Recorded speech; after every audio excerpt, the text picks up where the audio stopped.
Les investigations menées par les enquêteurs de la section de recherche de la Gendarmerie nationale n'ont à aucun moment incriminé M. Soro dans leur dossier à charge.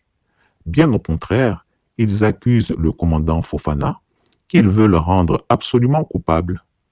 En effet, leur conclusion indique que le prétendu projet de déstabilisation aurait été conçu et organisé par le commandant Fofana et par des personnes qui lui sont proches ou qui l'ont été à un moment donné, amis, ex-militaires, marabouts, etc. Ensuite, dans leurs déclarations recueillies, aussi bien devant les gendarmes que devant le juge d'instruction, tous les co-accusés ont systématiquement rejeté tout lien avec Guillaume Soro, toute consigne reçue de lui, toute aide financière ou tout encouragement quelconque de sa part. Ils le connaissent, comme tous les Ivoiriens, mais n'ont jamais interagi avec lui.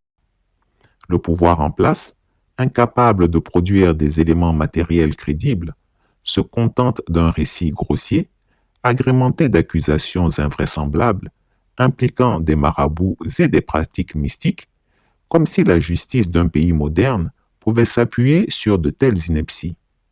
L'acharnement judiciaire contre les proches de Guillaume Soro n'est pas un fait isolé. Depuis son exil forcé, chaque tentative de rapprochement avec la scène politique ivoirienne se solde par une vague de répression. Ses partisans sont traqués, arrêtés et condamnés sur la base de dossiers vides. Ce procès n'a d'autre but que de prolonger cette stratégie de harcèlement systématique. L'objectif final est clair: faire de Guillaume Soro un paria politique, le priver de toute assise nationale et internationale, et à terme l'empêcher de briguer la présidence. Le ciblage des proches de Guillaume Soro montre que le régime ne se contente pas de l'exclure du jeu politique. Il cherche à éradiquer toute son influence, y compris par des méthodes indignes d'une démocratie. Mais à force de vouloir gouverner par la terreur et l'instrumentalisation de la justice, le pouvoir actuel scelle lui-même sa propre chute. En cherchant à détruire Guillaume Soro et son entourage, il forge malgré lui des symboles de résistance.